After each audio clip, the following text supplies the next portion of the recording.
April 19, 1943, North Africa. A dead British officer lay face down in shallow water off the Spanish coast near Huelva. His uniform was perfectly regulation. His briefcase was chained to his wrist. Inside that briefcase were documents detailing Allied invasion plans for Greece and Sardinia. Documents marked "Most Secret." Documents that would change German strategic planning for the Mediterranean theater. Documents that were completely false. The body was that of Major William Martin of the Royal Marines. According to his identification papers, he was a courier carrying critical intelligence to Allied headquarters in North Africa, according to Spanish authorities who recovered the body.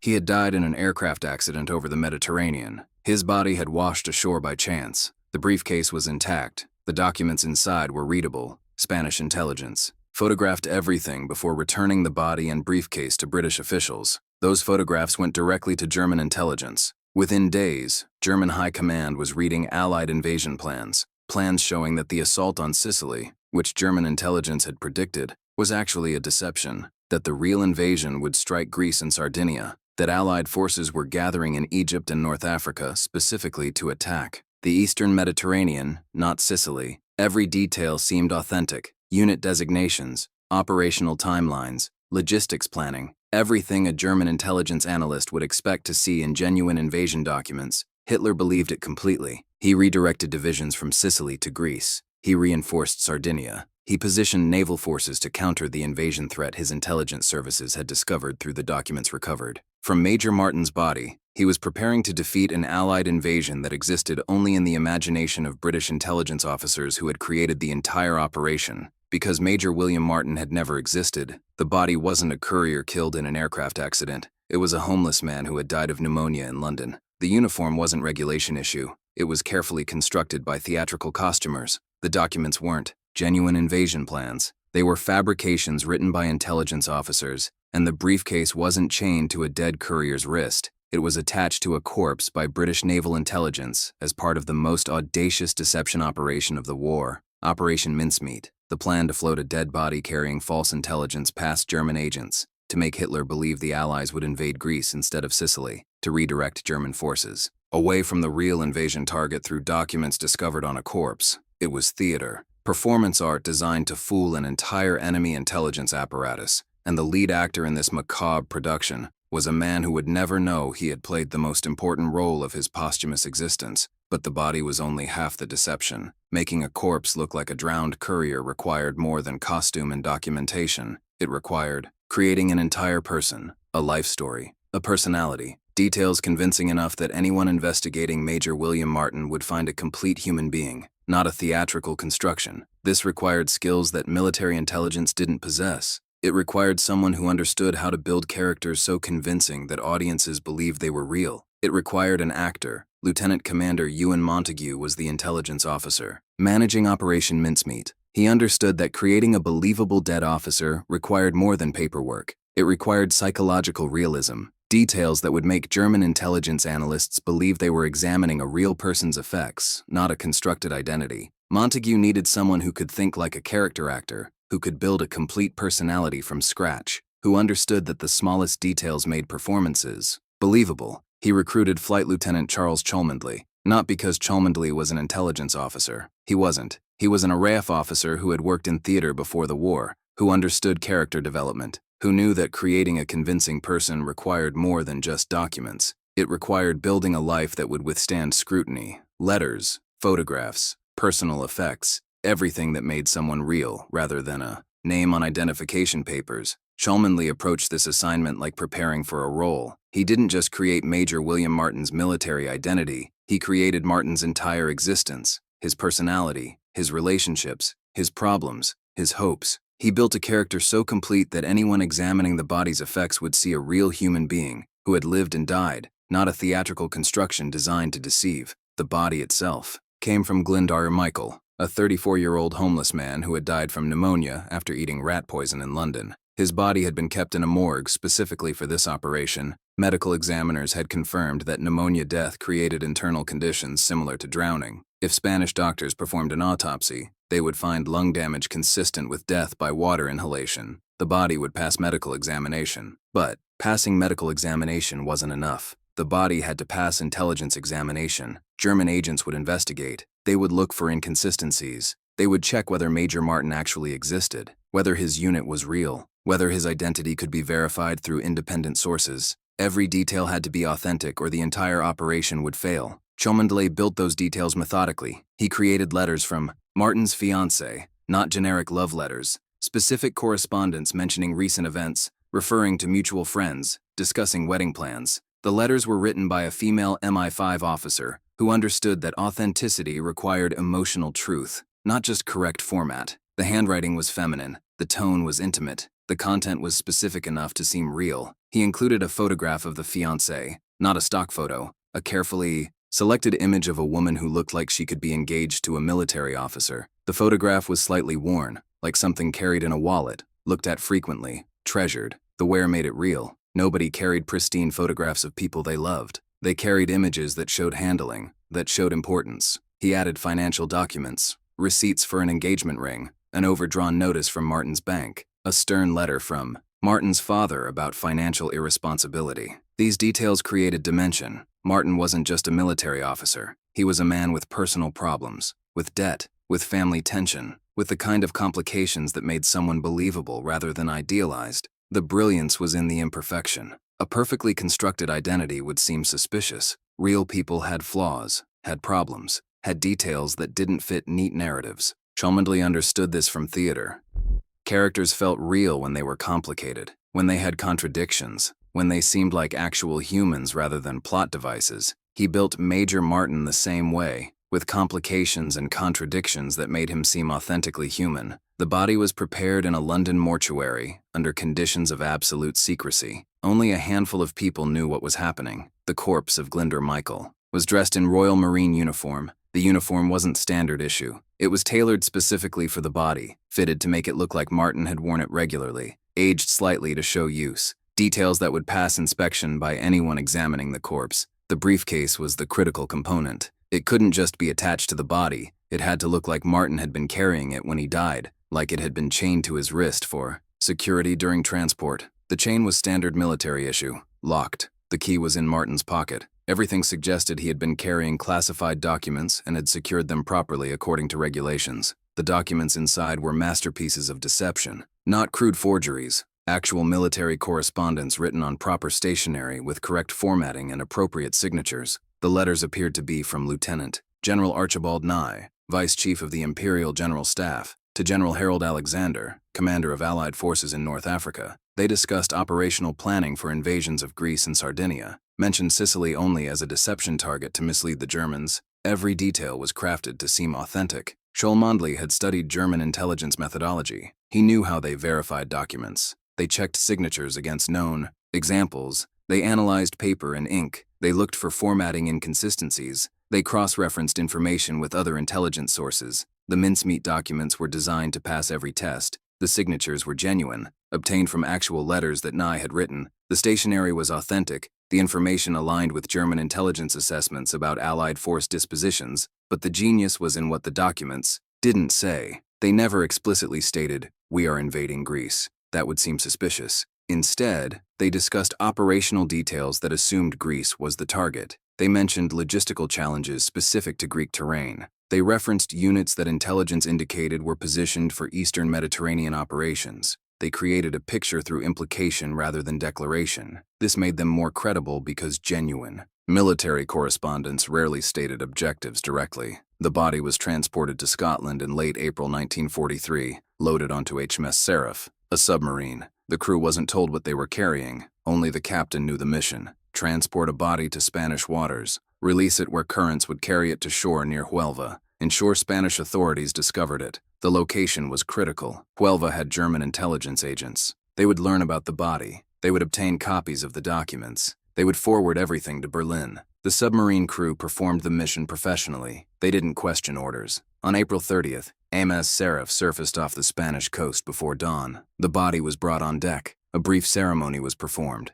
The 23rd Psalm was read. Then Major William Martin's body was committed to the sea. The currents were calculated. The body would drift toward shore. Spanish fishermen would find it. The plan would proceed. Everything depended on what happened next. The body had to be discovered. The documents had to be recovered intact. Spanish authorities had to notify British officials. German agents had to obtain copies before the British retrieved the briefcase. Every step had to occur naturally. Any indication that the British wanted the documents to reach German intelligence would make them suspect. The body washed ashore near Huelva on April 30th. Spanish fishermen discovered it. They notified authorities. The Spanish Navy recovered the corpse. They found the briefcase chained to the wrist, found the identification papers, found documents marked most secret. They photographed everything. Standard procedure for handling foreign military personnel who died in Spanish territory. Then they contacted British officials through diplomatic channels. British intelligence had prepared for this. The naval attaché in Madrid was briefed to react with appropriate concern, to demand immediate return of the body and all effects,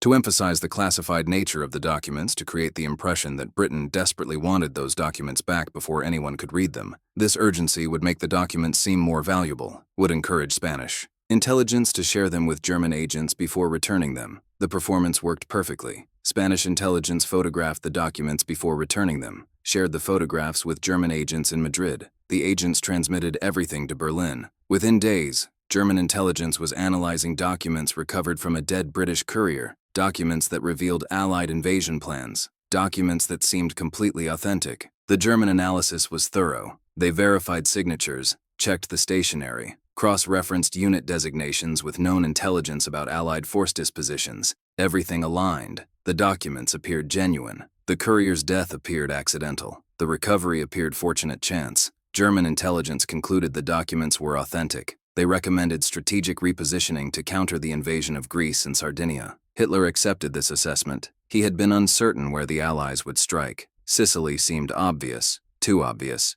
Perhaps it was a deception. Perhaps the real target was elsewhere. The documents from Major Martin's briefcase confirmed this suspicion. They showed Sicily was indeed a deception, that Greece was the actual target. Hitler ordered divisions redirected from Sicily to Greece. He reinforced Sardinia. He positioned forces according to intelligence obtained from a dead man's briefcase. Cholmondeley monitored this from London. He couldn't know directly what German intelligence was doing, but British signals intelligence was reading German communications. They were detecting force movements, divisions being pulled from Sicily, reinforcements being sent to Greece, naval assets being repositioned. Everything indicated the Germans had believed the deception, that Major William Martin's character performance was convincing German high command. The invasion of Sicily began July 10, 1943. Allied forces landed against lighter resistance than anticipated. German defenders were undermanned. Many divisions that should have been in Sicily were in Greece waiting for an invasion that would never come. The casualties that would have occurred fighting those divisions didn't happen because the divisions weren't there.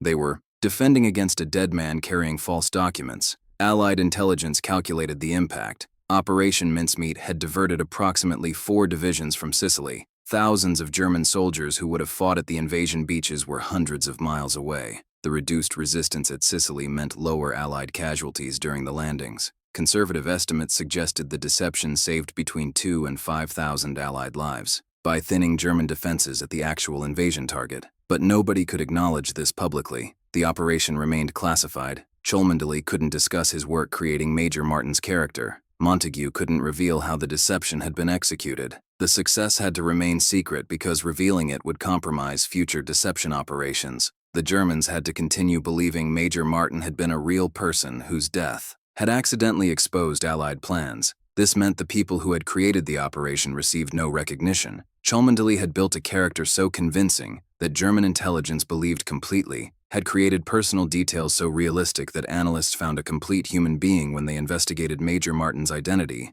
had performed the greatest acting work of his life, creating someone who never existed, and he couldn't tell anyone. Because the performance had to remain secret, the theatrical skills that made the deception work were the same skills that required it remain hidden. Cholmondeley understood that great character work was invisible. The audience shouldn't see the actor's craft. They should see only the character. Major Martin had to seem real. That meant Cholmondeley's work creating him had to be invisible. The better the performance, the more completely it had to be. Hidden after Sicily was secured, British intelligence monitored German communications carefully. They wanted to know if the Germans had discovered the deception, if they had realized Major Martin was fake. If they had traced the operation back to British intelligence, the signal's intercepts showed nothing. German intelligence continued operating as if the mincemeat documents had been genuine. They had been completely fooled. This created a new challenge. How long could the deception be maintained? Every operation that succeeded because of mincemeat risked revealing the deception.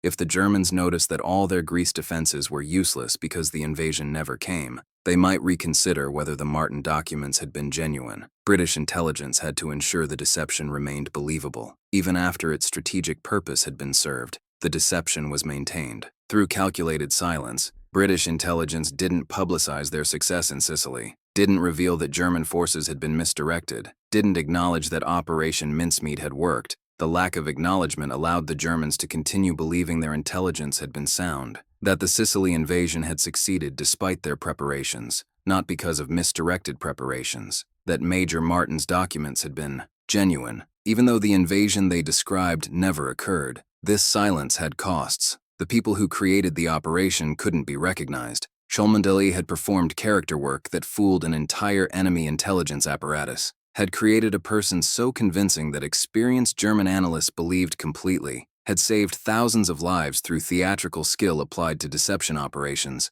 but he couldn't discuss any of it. The operation remained classified. The success remained secret. The recognition remained impossible. He returned to regular RAF duties after mincemeat, flew missions, performed staff work, nothing that utilized his unique skills creating believable fictional identities. The military didn't have regular need for those skills. Theatrical character development wasn't standard military training. Cholmondeley's contribution had been valuable for one specific operation. After that operation succeeded, his expertise became irrelevant. He survived the war, returned to civilian life in 1946, worked in business, had a quiet career, never discussed his wartime intelligence work. When asked about his service, he said he had been in the RAF, staff assignments, nothing dramatic, nothing he could discuss in detail. The truth remained classified. Major William Martin remained officially real. The deception remained officially successful. The operation stayed classified until 1953, 10 years after the Sicily invasion. Long enough that revealing it wouldn't compromise current operations.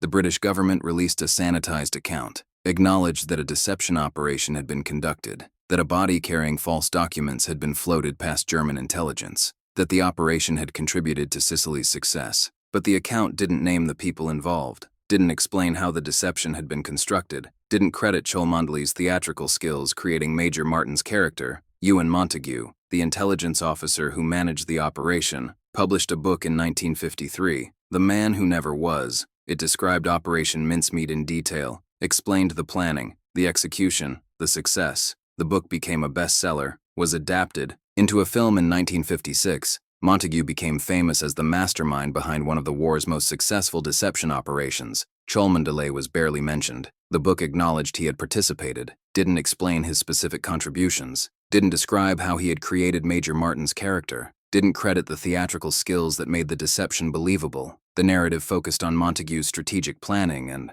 operational management. Cholmondeley's character work was reduced to a few sentences about creating supporting documentation. This pattern repeated the familiar dynamic. The supervisor who managed the operation received recognition. The specialist who made the operation work remained anonymous. Montagu had coordinated mincemeat, but Cholmondeley had created the character that fooled German intelligence. Without that character work, the operation would have failed. German analysts would have detected inconsistencies, would have realized Major Martin was a construction, would have dismissed the documents as British deception. Cholmondeley's theatrical expertise had made the difference between success and failure. But institutional recognition went to the manager, not the artist. Montagu was celebrated as a brilliant intelligence officer. Cholmondeley was footnoted as a participant. The creative work that required specialized theatrical skills was credited to institutional planning rather than individual expertise. The pattern that had erased cryptanalysts, scientists, and analysts repeated itself. The person who did the critical work remained invisible while the person who managed the work received public acclaim.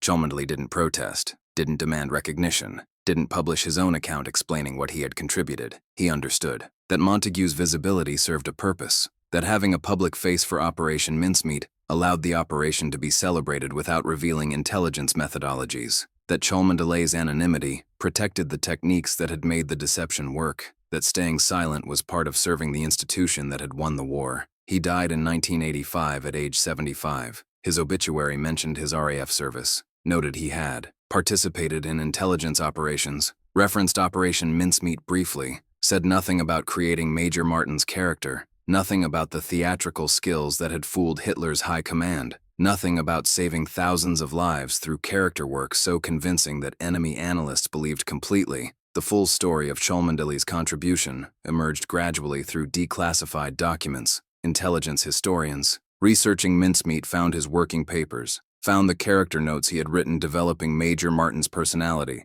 found his correspondence with MI5 officers creating the fiancé letters, found evidence that the realistic personal details that made the deception convincing had come from his theatrical expertise, not from standard intelligence tradecraft. Academic papers published in the 1990s credited Cholmondeley as the creative force behind Major Martin's character, acknowledged that his understanding of character development had been critical to the operation's success, recognized that military intelligence had borrowed theatrical techniques to create a deception so convincing that it changed German strategic planning. But this recognition came 10 years after his death, too late for him to know that historians had finally documented what he had contributed. The impact of his work could be calculated. Operation Mincemeat diverted approximately 90,000 German troops from Sicily to Greece and Sardinia. Those troops weren't present when Allied forces invaded Sicily. Their absence meant lighter resistance, lower casualties, faster success. Conservative estimates suggested between 2,000 and 5,000 Allied lives saved because German defenses were thinned by the deception.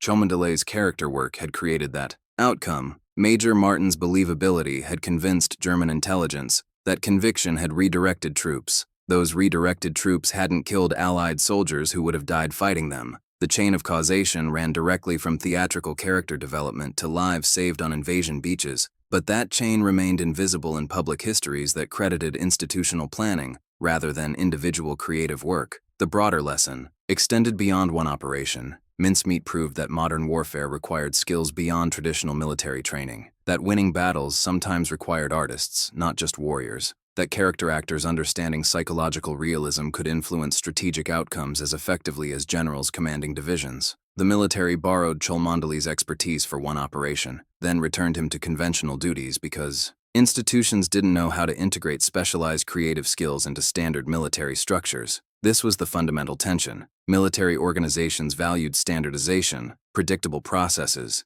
repeatable procedures. Creative work was inherently unstandardized, required individual expertise that couldn't be replicated through training protocols. Cholmondeley's theatrical skills were valuable, but also anomalous. The military could use them, temporarily, but couldn't institutionalize them permanently. After Mincemeat succeeded, his unique capabilities became problems rather than assets. Better to return him to standard duties than to figure out how to utilize creative expertise that didn't fit conventional structures. The same pattern had affected other specialists. The cryptanalyst whose mathematical genius couldn't be replicated through training programs. The scientist whose theoretical insights didn't fit experimental protocols. The intelligence analyst whose intuitive assessment contradicted institutional consensus. All were valuable temporarily. All became institutional problems when their specialized expertise challenged standard procedures. All were sidelined after their contributions succeeded, because institutions couldn't integrate exceptional individual capabilities into standardized organizational structures. Cholmondeley had saved thousands of lives through character work, had fooled Hitler's high command, had influenced the outcome of a major campaign, had proven that theatrical expertise could win battles, and spent the rest of his career in conventional assignments because the military didn't know what to do with someone whose skills didn't fit standard categories. The institution borrowed his genius, used it successfully, then returned him to anonymity, because recognizing his contribution would require acknowledging that winning wars sometimes required artists, and military culture couldn't accommodate that acknowledgement. The actor who created a dead soldier fooled Hitler's high command for weeks, diverted 90,000 troops through character work so convincing that experienced intelligence analysts believed completely, saved thousands of lives because German soldiers were defending beaches where no invasion came while the real invasion hit beaches. Those soldiers should have defended, and died 42 years later, with an obituary that mentioned he had participated in intelligence operations, without explaining that he had created the most believable fictional character of World War II. That Major William Martin had seemed more real to German intelligence than many actual people. That an actor's understanding of human psychology had changed. Strategic planning at the highest levels of enemy command. That theater had won a battle without firing a shot. The military used his art when convenient, forgot it when the performance ended, credited institutional planning rather than individual creativity, and ensured that when histories were written, the manager received recognition, while the artist who made success possible remained a footnote in classified archives that most historians never accessed.